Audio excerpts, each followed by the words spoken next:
ఉమ్మడి వరంగల్ జిల్లా వ్యాప్తంగా కాకతీయులు నిర్మించిన గొలుసుకట్టు చెరువుపై కబ్జాదారులు కన్నేశారు. భూముల విలువ పెరగడంతో శిఖం భూములను యథేచ్ఛగా ఆక్రమించుకుంటున్నారు. పంటలు పండించడమే కాకుండా అదను చూసి వెంచర్ల నిర్మాణాలు సైతం చేపడుతున్నారు. శరవేగంగా అభివృద్ధి చెందుతున్న హసన్పర్తి మండలంలో ఖాళీ స్థలం కనిపిస్తే కబ్జా అన్నట్లు అక్రమార్కులు చెలరేగిపోతున్నారు. చెరువుతో పాటు తూములు, కాల్వలు సైతం వదలడం లేదు. ఈ భూముల్లో యథేచ్ఛగా వెంచర్లు వెలుస్తున్నాయి. పెద్ద భవంతుల నిర్మాణాలు జరుగుతున్నాయి. ఇదంతా కళ్ల ముందు జరుగుతున్న రెవెన్యూ అధికారులు మాత్రం కనిపించడం లేదు. భీమారంలోని సామల చెరువు భూములను కబ్జాదారుల నుంచి కాపాడడానికి రెవెన్యూ, ఇరిగేషన్, కార్పొరేషన్ శాఖాధికారులు ఇటీవల సంయుక్తంగా చెరువు FTL భూములపై సర్వే చేయించి హద్దురాలను ఏర్పాటు చేయించారు. ఇలా మిగిలిన చెరువులకు హద్దులు ఏర్పాటు చేస్తే కబ్జా చేసేందుకు అక్రమార్గులు వెనకడుగు వేస్తారని స్థానిక ప్రజలు కోరుతున్నారు. ఇక ఇదే అంశంపై మరింత సమాచారాన్ని మా ప్రతినిధి సల్మాన్ అందిస్తారు. సల్మాన్. థ్యాంక్ యూ కీర్తి. ఉమ్మడి వరంగల్ జిల్లా వ్యాప్తంగా ప్రభుత్వ భూములు లేకుంటే శిఖం చెరువులు, ఆ కుంటలు, నాలాలు అయితే కబ్జాలు అవుతున్నాయి. దీనికి సంబంధించి మనం చూసుకున్నట్లయితే ఈ యొక్క కబ్జాలకు మొదటగా సారాంశం అంటే ఉమ్మడి వరంగల్ జిల్లాను 6 ముక్కలుగా విభజించడంతో ప్రతి జిల్లాలో కలెక్టర్ కార్యాలయం కానీ ఇతరత్ర ప్రభుత్వ భవనాలు నిర్మించే అవకాశం ఉంది. దీన్ని ఆసరగా చేసుకున్న భూ కబ్జాదారులు అయితే రెచ్చిపోతున్నారు. ఎందుకంటే కలెక్టర్ కార్యాలయాల పక్కన లేకుంటే దానికి ప్రభుత్వ కార్యాలయాలు ఎక్కడైనా నిర్మించదలుచుకున్న దానికి చూస్తే మనం ఖచ్చితంగా ఈ యొక్క ప్రభుత్వ భూములు లేకుంటే చెరువు శిఖాలు భూములు అయితే ఖచ్చితంగా కబ్జాకు గురవుతున్నాయి. ఎందుకంటే ప్రభుత్వ భూముల పక్కన ఒకవేళ ప్రైవేట్ ల్యాండ్స్ కనుక ఉంటే దానికి సంబంధించి ప్రైవేట్ ల్యాండ్ ఒక ఎకరం ఉంటే ఖచ్చితంగా ఒక ఎకరాల కొద్ది అయితే ప్రభుత్వ భూములు, అదేవిధంగా ఆ చెరువు శిఖాలు అయితే పెద్దగా ఉంటాయి.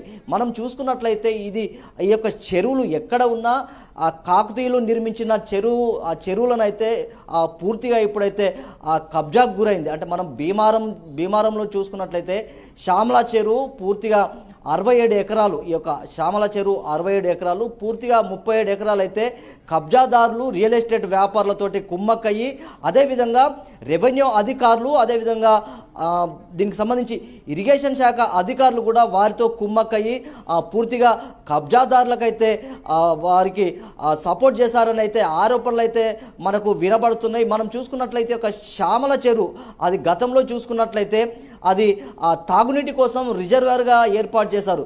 కానీ ఇది కాలక్రమేణంగా మొత్తం ఆ యొక్క చెరువు పూర్తిగా మొత్తం అధికారుల అండదండలతోటైతే పూర్తిగా కబ్జా కోర్లకైతే పూర్తిగా వారు డబుల్ బెడ్రూమ్ ఇళ్ళు లేకుంటే రియల్ ఎస్టేట్ వ్యాపారులతో కలిసి పెద్ద పెద్ద భవంతులు అయితే నిర్మాణం చేశారు. మనం చూసుకున్నట్లయితే దేవన్నపేట, హసన్పర్తిలో ఉన్న చెరువులు అంటే ఆ గ్రేటర్ పరిధిలో ఉన్న కనీసం ఒక 500 చెరువులు అంటే చిన్న చిన్న చెరువులు కానీ పెద్ద చెరువులు కానీ పూర్తిగా ఈరోజు చూసుకున్నట్లయితే ఒక 300 చెరువులే మనకు ఆనవాళ్ళు కనబడుతున్నాయి. అంటే పూర్తిగా నగరంలో గ్రేటర్ పరిధిలో చూసుకున్నట్లయితే సుమారు 67 చెరువులు అయితే పూర్తిగా నీలమట్టమై పూర్తిగా అక్కడ భవంతులు లేకుంటే ఆ గుడిసెలు వేసిన సందర్భాలు అయితే ఉన్నాయి. అంటే వర్షాలు కనుక పెద్ద ఎత్తున కురిసిన అయితే పూర్తిగా నగరం మొత్తం పూర్తిగా జలమయమయ అవకాశం అయితే స్పష్టంగా కనబడుతుంది.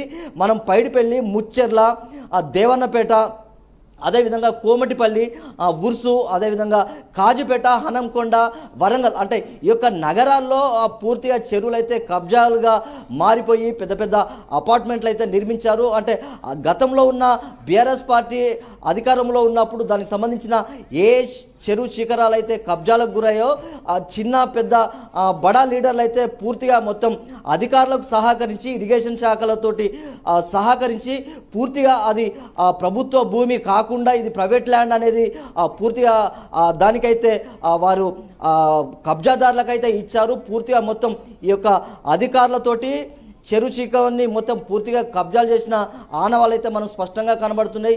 చాలా మార్లు అంటే ఈ యొక్క గ్రామాలకు సంబంధించిన ఎవరైతే రైతులు ఉంటారో వారికి సంబంధించి వ్యవసాయం చేసుకొని చెరువుల మీద ఆధారపడి జీవనోపాధిగా కొనసాగించే ఈ చెరువులు ఇప్పుడు పూర్తిగా ఆ కబ్జాదారులో చేతులకు పోవడంతో ఈ యొక్క రైతులు కూడా లబోదిబో అని మొత్తుకుంటున్నారు.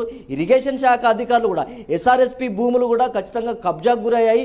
ఇక్కడ అధికారులు లేకుంటే రెవెన్యూ సిబ్బంది ఇరిగేషన్ శాఖ అధికారులు అయితే పూర్తిగా చేతులెత్తేసిన సందర్భాలు అయితే కనబడుతున్నాయి. చాలాసార్లు గ్రీవెన్స్లో కూడా ఫిర్యాదు చేశారు.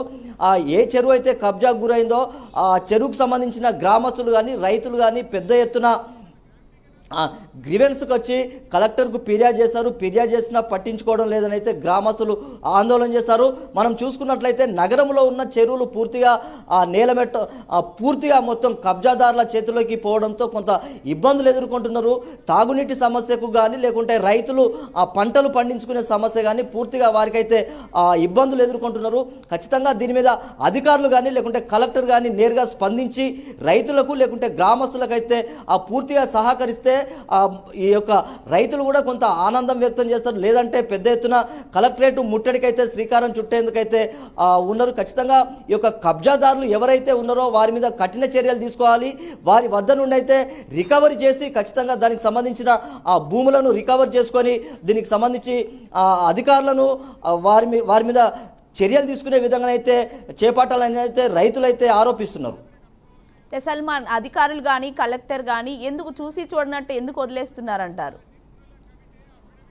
గతంలో చూసుకున్నట్లయితే కలెక్టర్కు ఫిర్యాదు చేస్తే అక్కడ బౌండరీస్ కూడా ఏర్పాటు చేశారు. ఎందుకంటే ప్రభుత్వ భూములు ఎక్కడైతే ఉన్నాయో చెరువు శిఖాలు ఎక్కడైతే ఉన్నాయో పూర్తిగా వాటిని మొత్తానికైతే బౌండరీస్ ఏర్పాటు చేశారు. అదేవిధంగా కలెక్టర్ మారగానే లేకుంటే అధికారులు మారగానే మళ్ళీ ఈ యొక్క రియల్ ఎస్టేట్ వ్యాపారులు అయితే పెద్ద ఎత్తున కబ్జాలు చేసి అక్కడ అపార్ట్మెంట్ అయితే నిర్మించారు, వెంచర్లు చేశారు. పేద ప్రజలు కూడా వారు దానికి సంబంధించి ఎవరైతే కొనుగోలు చేసుకున్నారో వారు కొంత ఇబ్బందులు పడే అవకాశం అయితే స్పష్టంగా కనబడుతుంది. ఈ యొక్క చిన్న పెద్ద వారు కొంత అంటే తక్కువ రేట్లు వచ్చే అవకాశం ఉన్నది కనుక ఖచ్చితంగా పేదలైతే కొంత రియల్ ఎస్టేట్ వ్యాపారుల దగ్గర కొనుగోలు చేసి మోసపోతున్నారు. అలాంటి వారికి కూడా కొంత ఇబ్బందులు ఎదుర్కొంటున్నారు. ఖచ్చితంగా దీని మీద కలెక్టర్ స్పందించాలి. కలెక్టర్ మారగానే అక్కడ అధికారులు కూడా మళ్ళీ రియల్ ఎస్టేట్ వ్యాపారులకైతే వారు సపోర్ట్ చేస్తున్నారని ప్రజలైతే ఆరోపిస్తున్నారు. ఖచ్చితంగా ఈ యొక్క చెరువు శిఖాల భూములను లేకుంటే ప్రభుత్వ భూముల్లో వెంచర్లు ఏర్పాటు చేసిన వారి మీద కఠిన చర్యలు తీసుకోవాలి. కార్పొరేషన్ కానీ లేకుంటే కుడా అధికారులు కానీ ఖచ్చితంగా వీరి మీద కఠిన చర్యలు తీసుకోవాలి. లేకుంటే పోలీస్ కంప్లైంట్ చేసినా పోలీసులు కూడా పట్టించుకోవడం లేదని అయితే ఇరిగేషన్ శాఖ అధికారులు అయితే ఆరోపిస్తున్నారు. దీనికి సంబంధించి నేరుగా కలెక్టరు ఖచ్చితంగా ఇలాంటి అధికారుల మీద చర్యలు తీసుకొని రైతులకు లేకుంటే ప్రజలకైతే న్యాయం చేయాలని అయితే గ్రామస్తులు కోరుతున్నారు. Right, thank you Salman.